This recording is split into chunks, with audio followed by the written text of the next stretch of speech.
বিসমিল্লাহির রহমানির রহিম। আসসালামু আলাইকুম রহমতুল্লাহি ওয়া বারাকাতুহু। আমি গতকালকে দেখলাম আমাদের বাংলাদেশের বিশিষ্ট নাকি কুখ্যাত নাকি কী উপাধি দিব আমি নিজেও জানি না, আমাদের সেই মহান অভিনেত্রী হচ্ছেন রোকেয়া প্রাচী। তো আমি দেখলাম একটা ইন্ডিয়ান একটা টিভি চ্যানেলে সে সাক্ষাৎকার দিয়েছেন। সে 14 তারিখ রাতে নাকি 32 নম্বরে গিয়েছিলেন। তো ওনাকে নাকি ছাত্র জনতারা নাকি ওনাকে মেরেছে, আর অনেক মানুষের নাকি কাপড় খুলে নিয়েছেন। তো এই যে মিথ্যাচারগুলো, তো এই মিথ্যাচার এটার কি বিচার হওয়া উচিত না? সে ইন্ডিয়ান একটা চ্যানেলকে সে সাক্ষাৎকার দিয়েছেন, আর আরও বলেছেন, আমি আরও বলবো। তো এটা শুরু করলাম আর কি।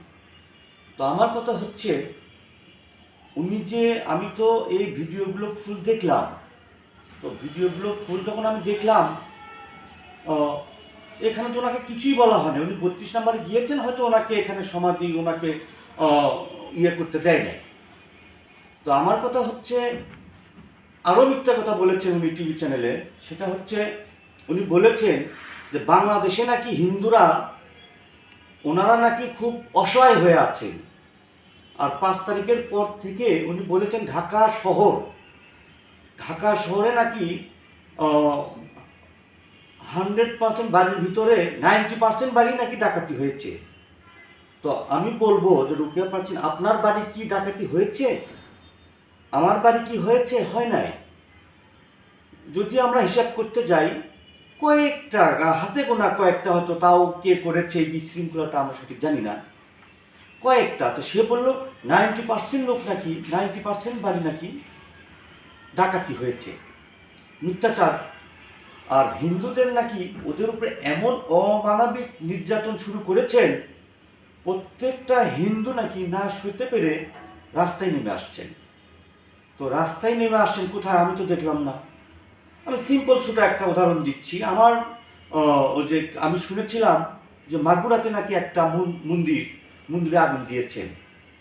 আসলে আমি যখন আমার বন্ধুর মাধ্যমে খবর নিলাম, এটা নামে কোনো মন্দিরই নেই। এরপরে আমাদের এখন যে প্রধান উপদেষ্টা ডক্টর মোহাম্মদ ইউনূস স্যার, উনি টেলিফোনে কি বলেছেন মোদি সাহেবকে? বলেছে আপনারা সাংবাদিক পাঠান, যদি আমাদের এখানে কোনো কিছু হয়ে থাকে আপনারা দেখেন। মিথ্যাচার। এই রোকেয়া প্রাচী উনি কি বলতে চাচ্ছেন? আমি দেখলাম উনি সব শুধু দুর্নাম বলতেছেন আমাদের দেশের। 5 তারিখের পর থেকে যারা উপদেষ্টা হয়েছেন, এটা হয়েছে, ওনার কোনো কিছু নিচ্ছে না, ওনাদের খবর নিচ্ছে না। তো যাই হোক, আমি এইটুকু বলবো, আপনি মিথ্যাচার করেন না, দেশকে ভালোবাসুন। দেশ যেভাবে চলে এইভাবেই চলুক। যারা চালাচ্ছেন ভালো চালাচ্ছেন, এবং আগামীতে যারা চালাবেন তারা হয়তো ভালোই চালাবেন। কিন্তু আপনাদের মতো রোকেয়া প্রাচী ওদেরকে বাংলাদেশের মানুষ ঠাঁই দিবে না। আপনারা এই দেশে থেকে এই দেশেরই দালালি করবেন, এটা তো কেউ মেনে দিবে না।